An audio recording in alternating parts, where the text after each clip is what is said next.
Bonjour et bienvenue sur la chaîne Come & Learn. Aujourd'hui, Paul-Adrien et moi allons vous présenter une nouvelle vidéo, comprendre la période d'essai. Si ça vous intéresse, merci de rester avec nous. Alors Ségolène, qu'est-ce que la période d'essai?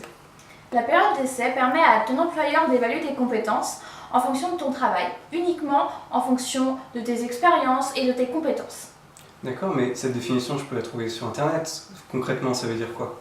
Ton employeur va t'observer, voir si tes compétences sont en concordance avec ton poste. Donc, si je suis en retard ou malade, ils peuvent pas me virer par exemple? Non, c'est uniquement vis-à-vis de tes compétences qu'ils peuvent te juger. S'ils mettent fin à ta période d'essai pour une autre raison, tu peux aller au prud'homme. Et c'est quoi les prud'hommes? Les prud'hommes, c'est la juridiction compétente en cas de litige concernant le droit du travail. D'ailleurs, tu pourras trouver la liste des prud'hommes et les adresses juste ici. Et du coup, qu'est-ce qu'il faut savoir sur la période d'essai? La période d'essai n'est pas obligatoire. Elle doit forcément être spécifiée dans le contrat de travail, la lettre d'engagement ou la promesse d'embauche. Elle est rémunérée de la même façon que le salaire prévu dans le contrat de travail. Et en général, elle dure combien de temps? Cela dépend de deux facteurs. Premièrement, la convention collective de ton entreprise qui la détermine selon ton statut ou ton coefficient. Le Code du travail fixe les durées pour ce qui concerne les CDI. 2 mois pour les ouvriers et les employés, 3 mois pour les agents maîtrise et les techniciens et 4 mois pour les cadres. A savoir que pour les étudiants embauchés après un stage dans un délai de 3 mois sur le même poste, la durée du stage est déduite de la période d'essai. Si la convention donne un délai différent du Code du travail? Dans ce cas, c'est toujours le plus avantageux pour le salarié qui l'emporte, c'est-à-dire la période la plus courte. Et est-ce que mon employeur a le droit de la prolonger? Oui, c'est possible. Uniquement si la convention collective le prévoit et que c'est spécifié dans le contrat de travail, la lettre d'engagement ou encore la promesse d'embauche. Et comment ça se passe avec les délais, les procédures?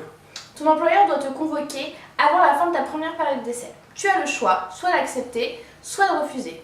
Et on repart pour combien de temps du coup?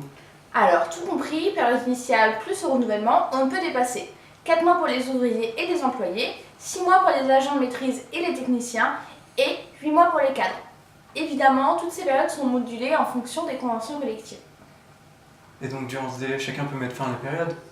Tout à fait, aussi bien toi que ton employeur. Ah donc, du jour au lendemain, je peux m'en aller ou l'employeur peut me remercier? Non, pas vraiment. Le droit français nous protège assez bien. L'employeur doit avertir 24 heures à l'avance en dessous de 8 jours de présence dans l'entreprise. 48 heures à l'avance entre 8 et 30 jours de présence dans l'entreprise. 2 semaines à l'avance entre 1 et 3 mois de présence. Et enfin, 1 mois à l'avance après 3 mois de présence. Ce qui induit que soit tu continues de travailler durant cette période, soit ton employeur te demande de rester chez toi, mais il doit continuer à te payer. Et moi, si je veux partir, il y a également un délai? Oui, l'entreprise aussi est couverte. Tu dois avertir ton employeur au moins 48 heures à l'avance, délai ramené à 24 heures en cas de présence dans l'entreprise depuis moins de 8 jours. Ah oui, et si je pars sans faire cette période par exemple? Ce serait pas une très bonne idée. Ton employeur peut enlever tes jours d'absence de ton solde de tout compte. Et oui, le droit français est complexe, mais sert à protéger toutes les parties. Si tu ne veux pas faire ta période, je te conseille plutôt d'en discuter avec ton employeur et de négocier. Bon, il n'y a plus grand chose à rajouter.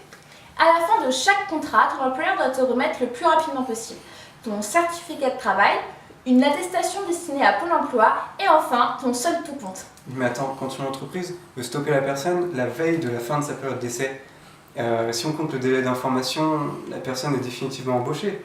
Oui, c'est un cas de figure qui pourrait apparaître. Prenons un exemple, ce sera plus simple à visualiser. Donc, si une personne arrive le 3 février avec une période d'essai d'1 mois, la fin de sa période d'essai est fixée au 2 mars. Si au 2 mars, l'employeur souhaite mettre un terme à sa période d'essai, il y a un délai de prévenance de 48 heures, le 2 et le 3 mars. En théorie, on dépassera donc la fin de la période d'essai. Sauf que la notification de fin de période d'essai est intervenue dans les délais. Donc, ça fonctionne. Ok, très bien. Voilà PA, je vais te donner un autre exemple et tu verras, tout sera plus simple. Prenons le cas d'un salarié embauché le 3 février avec une période d'essai de 2 mois, renouvelable une fois, 2 mois maximum. Sa période d'essai théorique initiale devra finir le 2 avril. Si au 1er avril, l'employeur souhaite mettre un terme, il a donc un délai de prévenance de 2 semaines. Or, avec ces 2 semaines, on dépasse la date de fin de la période initiale. Certaines entreprises auraient donc tendance à vouloir prolonger la période d'essai pour pouvoir la rompre. À tort, la notification est là encore intervenue avant le terme, donc c'est inutile. Ok, ça me paraît clair.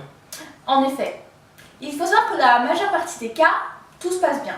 Le terme de la période d'essai arrive et il n'y a aucune formalité particulière. L'engagement devient définitif et la poursuite du contrat se fait automatiquement. Enfin, quelque chose de simple. Merci beaucoup d'avoir regardé nos vidéos et on vous retrouve très bientôt. Merci d'être toujours plus nombreux à aimer notre page Facebook et à regarder nos vidéos. N'hésitez pas à partager notre vidéo ou à vous abonner. Au revoir!